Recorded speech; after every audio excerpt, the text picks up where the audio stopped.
आणि आता पाहूया टॉप 9 मोठ्या बातम्या। पहलगाममधील हल्ल्यात पाकिस्तानच्या कटाचे पुरावे मिळाले। एनआयच्या अहवालात पाकिस्तान विरोधात पुरावे मिळाल्याचा उल्लेख। सूत्रांची माहिती। पहलगाम दहशतवादी हल्ल्याचा प्राथमिक तपास अहवाल एनआयकडून तयार।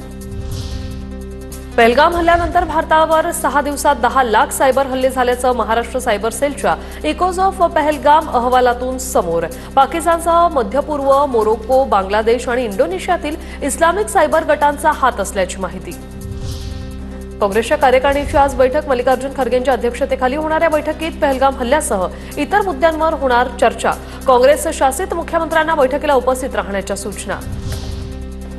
पहलगाम हल्ल्यानंतर केंद्र सरकारनं आतंकवाद्यांविरोधात ठोस कारवाई करावी या मागणीसाठी आज मुंबईत आंदोलन।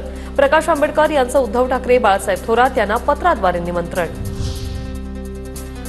मंत्री पंकजा मुंडे उद्या बीडच्या माजलगावमधील किट्टी आडगावाला भेट देणार। पंकजा मुंडे बाबासाहेब बागेंच्या कुटुंबियांची सांत्वनपर भेट घेणार। भाजपचे बीड विस्तारक बाबासाहेब बागेंची काही दिवसांपूर्वी झाली होती हत्या।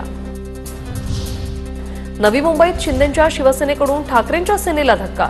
माजी नगरसेवकाच्या शिंदेंच्या शिवसेनेत प्रवेश। पदाधिकारी कार्यकर्तेही शिंदेंच्या शिवसेनेत। 26/11च्या मुंबई हल्ल्याचा मास्टरमाइंड तहव्वूर राणाचे आवाजाचे सॅम्पल आणि हँडरायटिंग सॅम्पल घेण्यासाठी पटियाला हाऊस कोर्टाची मंजुरी। एनआय घेणार सॅम्पल। अहिल्यानगरमधील माजी आमदार अरुण जगताप यांच्या वयाच्या 68व्या वर्षी निधन। गेल्या काही दिवसांपासून त्यांच्यावर रुबी हॉस्पिटलमध्ये उपचार सुरू होते। अरुण जगताप हे अजित पवारांच्या राष्ट्रवादीचे आमदार संग्राम जगताप यांचे वडील आहेत। पाकिस्तानचा हवाई क्षेत्र बंद झाल्याचा भारताचा परिणाम।